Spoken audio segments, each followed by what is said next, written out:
अगर मैं आपसे कहूं कि सचिन तेंदुलकर, विराट कोहली, रिकी पॉन्टिंग, इनमें से कोई भी most complete cricketer of all time नहीं है, शायद आप लोग मुझे कमेंट्स में चैलेंज करेंगे, लेकिन जिस प्लेयर की मैं बात कर रहा हूं उसका नाम भी अभी तक आपके जहन में नहीं आया होगा। और इस वीडियो के एंड तक आप खुद डिसाइड करेंगे कि जैक कैलिस को मैं क्यों क्रिकेट का मोस्ट कंप्लीट क्रिकेटर कह रहा हूं। लेकिन उससे पहले ये सवाल आता है कि what makes someone a complete cricketer. अगर हम सिर्फ रन्स बनाने की बात करें तो Sir Don Bradman, Sachin Tendulkar easily इस लिस्ट को डोमिनेट कर लेंगे। और अगर सिर्फ विकेट्स की बात हो तो Muttiah Muralitharan, Shane Warne undoubtedly ही टॉप पे रहेंगे। और अगर ऑलराउंडर्स देखें तो sir Garry Sobers, Imran Khan, Kapil Dev का ही जिक्र आएगा। अब मोस्ट कंप्लीट क्रिकेटर वो होना चाहिए जो बैटिंग, बॉलिंग, फील्डिंग तीनों डिपार्टमेंट्स में वर्ल्ड क्लास इंपैक्ट डाले। कुछ लोग क्रिकेट खेलते हैं और कुछ लोग क्रिकेट को जीते हैं, और कई सालों में जाके एक दफा ऐसे प्लेयर्स आते हैं जो क्रिकेट का ही हिस्सा बन जाते हैं, मगर उनके बारे में ज्यादा बात नहीं होती। मे बी बिकॉज उनकी कल्ट फैन फॉलोइंग नहीं होती। और जैक कैलिस इसी टाइप के प्लेयर थे। केप टाउन का वो इंसान जिसने 19 साल अपने पूरे क्रिकेटिंग करियर में 3 रोल्स एक साथ निभाए और हर रोल में वो बेस्ट थे। जब उन्होंने इंटरनेशनल क्रिकेट को अलविदा कहा उस वक्त भी ज्यादातर लोग उन्हें एक ग्रेट ऑलराउंडर के तौर पर देखते थे, लेकिन साल गुजरते गए और उनके नंबर्स को जब दोबारा देखा गया तब एहसास हुआ कि कैलिस सिर्फ एक ऑलराउंडर नहीं थे, वो उन चंद क्रिकेटर्स में से थे जिन्होंने बैटिंग और बॉलिंग दोनों में वो स्टैंडर्ड्स हासिल किए जो अक्सर अलग अलग करियर्स को लेजेंडरी बनाने के लिए काफी होते हैं। और शायद इसी वजह से वक्त के साथ उनकी लेगेसी और भी मजबूत होती चली गई। खैर, बढ़ते हैं आगे वीडियो में आपके सब्सक्राइब के साथ। एक मुल्क जो 21 साल तक क्रिकेट की दुनिया से काट दिया गया था, जब दुनिया बदल रही थी, जब नए हीरोज पैदा हो रहे थे, जब स्टेडियम भर रहे थे और रिकॉर्ड्स टूट रहे थे, साउथ अफ्रीका उस वक्त सबसे दूर खड़ा था। जब पहले फुटबॉल के मैदानों पर अपना जादू दिखा रहे थे, जब मोहम्मद अली रिंग में एक हिस्ट्री लिख रहे थे, जब क्रिकेट नए दौर में कदम रख रही थी, साउथ अफ्रीका वहां मौजूद ही नहीं था। और शायद इस दौर की सबसे बड़ी ट्रेजेडी ग्राहम पॉलॉक थे। बहुत से लोग उन्हें अपने जमाने के बेहतरीन बैट्समैन में शुमार करते हैं, लेकिन जब वो अपने करियर के बेहतरीन सालों में थे, साउथ अफ्रीका अपार्थाइड की वजह से दुनिया से कटा हुआ था। इस वजह से दुनिया कभी पूरी तरह देख ही न सकी कि ग्राहम पॉलॉक असल में कितने बड़े खिलाड़ी बन सकते थे। अपार्थाइड का असर सिर्फ सियासत तक महदूद नहीं था, उसने साउथ अफ्रीकन क्रिकेट को भी दुनिया से दूर कर दिया था। जब बाकी टीम्स वर्ल्ड कप खेल रही थी, नए रिकॉर्ड्स बना रही थी और क्रिकेट की तारीख लिख रही थी, साउथ अफ्रीका उस कहानी का हिस्सा नहीं था। 1991 में अपार्थाइड के खात्मे के बाद साउथ अफ्रीका इंटरनेशनल क्रिकेट में वापस आया, लेकिन ये एक ऐसा मुल्क था जो अभी भी अपनी पहचान बना रहा था। 4 साल बाद दिसंबर 1995 में डरबन में 20 साल की उम्र में जैक कैलिस ने अपना डेब्यू मैच खेला। शुरुआत खास नहीं रही। पहले कुछ मैचेस में जैक कैलिस ने एक एवरेज प्लेयर की तरह परफॉर्म किया, लेकिन उस वक्त शायद किसी को अंदाजा नहीं था कि ये लड़का आगे चल के क्रिकेट हिस्ट्री के सबसे कंप्लीट प्लेयर्स में शुमार होगा। 1997 बॉक्सिंग डे टेस्ट मैच इसकी मिसाल है। मेलबर्न क्रिकेट ग्राउंड में 90,000 का क्राउड था। ऑस्ट्रेलिया अपने दौर की सबसे सख्त टीम्स में से एक थी और उनके पास 2 ऐसे बॉलर्स थे जो बैट्समैन के लिए नाइटमेयर बन चुके थे, Glenn McGrath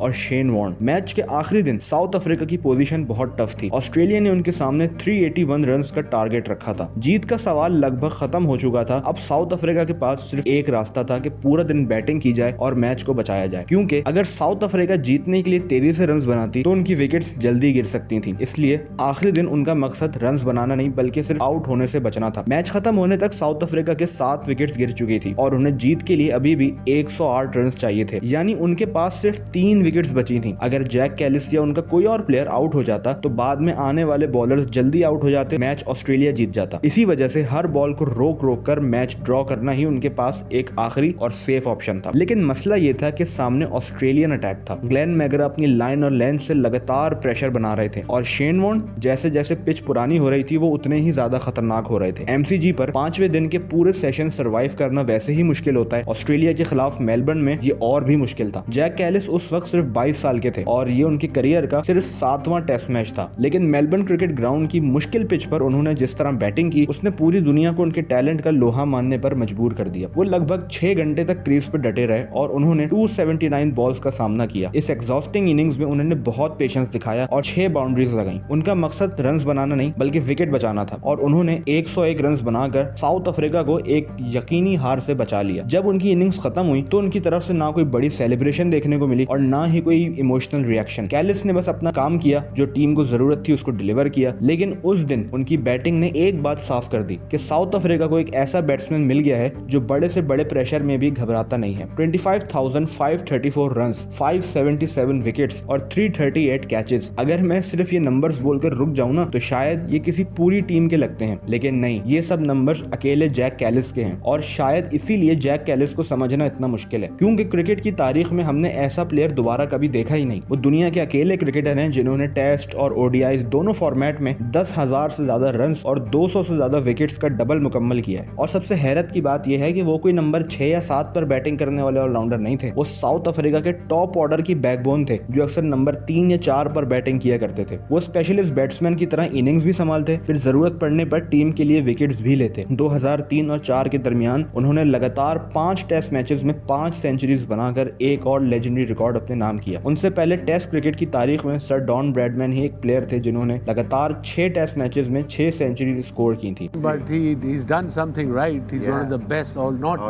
one of the best. In fact, the best all-rounder the cricket history have ever seen. और शायद सबसे बड़ी हैरत की बात ये भी नहीं कि जैक कैलिस इतने ग्रेट प्लेयर थे, हैरत ये है कि हमने उनकी ग्रेटनेस को कभी उस तरह महसूस ही नहीं किया और ना ही सेलिब्रेट किया। सचिन तेंदुलकर जब अपने प्राइम पे बैटिंग किया करते थे तो सिर्फ स्टेडियम्स ही नहीं, पूरी साउथ एशिया की जिंदगी कुछ देर के लिए रुक जाती थी और लोग टीवी के पास जमा हो जाते थे। ब्रायन लारा की कवर ड्राइव एक आर्ट की तरह सेलिब्रेट होती थी। रिकी पॉन्टिंग की अग्रेसिव बैटिंग को ऑस्ट्रेलियन फैन सेलिब्रेट किया करते थे। ये लोग नो डाउट क्रिकेटिंग लेजेंड्स हैं और इनके बगैर क्रिकेट कभी पूरी नहीं हो सकती। लेकिन ये बात भी सच है कि जितना क्रेज और fan bases Sachin, Lara, Wasim Akram के गिर्द नजर आती हैं, उतनी जैक कैलिस के लिए कभी देखने को ही नहीं मिली। वो रिकॉर्ड्स बनाते रहे, मैचेस जितवाते रहे, लेकिन अक्सर उनका नाम उन्हीं रिकॉर्ड्स के साए में कहीं खो गया। जोनाथन ट्रॉट कहते हैं कि ये रिडिकुलस है, लोग सचिन तेंदुलकर और लारा को इसलिए चूज करते हैं क्योंकि वो क्रिकेट को इमोशनली फील करते हैं, मगर अगर नंबर सामने रखे जाएं तो कैलिस सबसे बेस्ट है। रिकी पॉन्टिंग खुद कहते हैं कि Kallis is the greatest cricketer who ever lived. Jack Callis is the best cricketer that's ever played. I don't care about all the other. Full stop. Full stop. I think he's the best and the most underrated because he's not talked about very much at all. Kevin Pietersen कहते हैं कि I truly believe Callis is the greatest cricketer ever. ये लोग सिर्फ observers नहीं थे, ये वो क्रिकेटर्स थे जिन्होंने जैक कैलिस के साथ ड्रेसिंग रूम शेयर किए, उनके खिलाफ सालों तक क्रिकेट खेली, फिर भी दुनिया ने उनकी बात पर उतना गौर नहीं किया। शायद इसलिए क्योंकि जैक कैलिस ने कभी खुद को सेल करने की कोशिश नहीं की, वो सिर्फ क्रिकेट खेलते रहे और जब हम पर्सनैलिटीज को सेलिब्रेट कर रहे थे, जैक कैलिस परफॉर्मेंसेस दे रहे थे। लेकिन जैक कैलिस की लेगेसी पर हर कोई इत्तेफाक नहीं करता। मैं बताता हूँ क्यों। उनके क्रिटिक्स का एक आर्गुमेंट हमेशा से ये रहा है कि जैक कैलिस जरूर एक्स्ट्राऑर्डिनरी थे, लेकिन उनकी बैटिंग इतनी डिफेंसिव और आहिस्ता थी कि कभी कभी टीम का मोमेंटम ही खत्म हो जाता था। जैक कैलिस की बैटिंग स्टाइल में एक एहतियात थी, वो रिस्क कम लेते थे और कभी कभी यही अप्रोच उनकी टीम के लिए बहुत कॉस्टली भी साबित होती थी। 2006 के सिडनी टेस्ट में साउथ अफ्रीका के पास मैच जीतने का मौका था, लेकिन कैलिस की धीमी बैटिंग की वजह से ऑस्ट्रेलिया ने वक्त निकाल लिया और मैच ड्रॉ हो गया। ये क्रिटिसिज्म भी बिल्कुल नजरअंदाज नहीं किया जा सकता, लेकिन हर चीज को हमें 3 या 4 डायमेंशनल में देखने की जरूरत होती है, यानी इसकी दूसरी साइड भी है। मैट ट्रायर कहते हैं कि एक ओडीआई में जैक कैलिस ने मैच विनिंग इनिंग्स खेली, विकेट्स भी लिए और प्लेयर ऑफ द मैच बनने के बाद ड्रेसिंग रूम से सीधा जिम चले गए। वहां आधा घंटा वो ट्रेडमिल पर दौड़े जैसे कुछ हुआ ही ना हो। ये सिर्फ फिटनेस नहीं, ये उनका माइंडसेट था जो अपलॉज से ज्यादा तैयारी की फिक्र करता था। शायद इसीलिए जैक कैलिस कभी फ्लैशी नजर नहीं आए, क्योंकि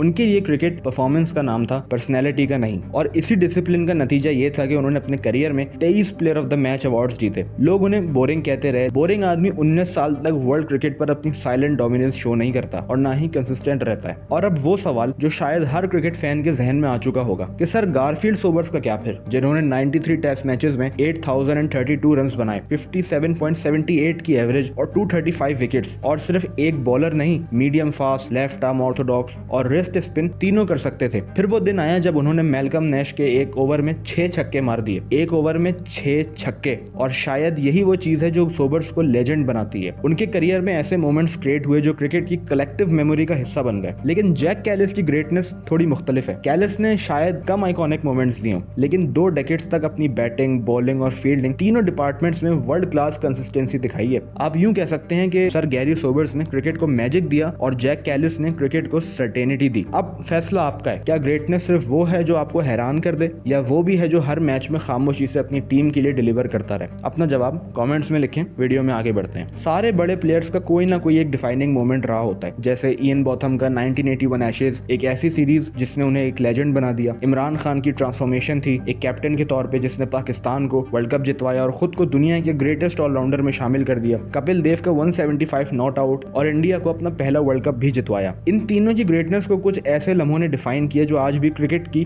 कलेक्टिव मेमोरी का हिस्सा है। जैक कैलिस के साथ कहानी मुख्तलिफ है। उनका कोई एक डिफाइनिंग मोमेंट नहीं था, उनका पूरा करियर ही उनका डिफाइनिंग मोमेंट था। 166 टेस्ट मैचेस, करीब 2 डेकेड्स, वही कंसिस्टेंसी जो क्रिकेट की तारीख में शायद ही किसी ने दिखाई हो, और यही ग्रेटनेस की 2 मुख्तलिफ डेफिनेशंस का फर्क है। दिसंबर 2013 क्रिसमस के दिन जैक कैलिस ने अचानक ऐलान किया कि डरबन में इंडिया के खिलाफ खेला जाने वाला टेस्ट उनके करियर का आखिरी टेस्ट होगा। ये वही किंग्समीड स्टेडियम था जहां उन्होंने अपना डेब्यू किया था, और अब 18 साल बाद क्रिकेट के अजीम तरीन खिलाड़ियों में शामिल होकर अपनी आखिरी इनिंग्स खेलने जा रहे थे। जब वो बैटिंग के लिए निकले तो इंडियन प्लेयर्स ने उनके लिए गार्ड ऑफ ऑनर बनाया। साउथ अफ्रीका को उस वक्त अपने सबसे भरोसेमंद बैट्समैन की जरूरत थी, और कैलिस ने एक बार फिर वही किया जो उन्होंने अपने पूरे करियर में किया था। पेशेंस और जिम्मेदारी का मुजाहिरा करते हुए उन्होंने 115 रन बनाकर अपनी 45th टेस्ट सेंचुरी मुकम्मल की और अपनी आखिरी टेस्ट इनिंग्स को मेमोरेबल बना दिया। साउथ अफ्रीका ने वो टेस्ट जीत लिया। टीममेट्स ने उन्हें कंधों पर उठाकर ग्राउंड का राउंड लगाया, और जिस मैदान से उनका सफर शुरू हुआ था वही उस सफर का सबसे खूबसूरत अंजाम भी बन गया। और जब वो रिटायर हुए तब साउथ अफ्रीका को पहली बार इसका एहसास हुआ कि वो सिर्फ एक ऑलराउंडर को रिप्लेस नहीं कर रहे थे, वो एक बैट्समैन, एक बॉलर, एक स्लिप फील्डर, तीनों को एक साथ रिप्लेस कर रहे थे। और शायद इसीलिए जैक कैलिस का रिप्लेसमेंट आज तक साउथ अफ्रीका को नहीं मिल सका, और ना ही क्रिकेट को। मैं डेफिनेटली आपकी राय जानना चाहूंगा। Let me know in the comments. अपना ख्याल रखें। शुक्रिया।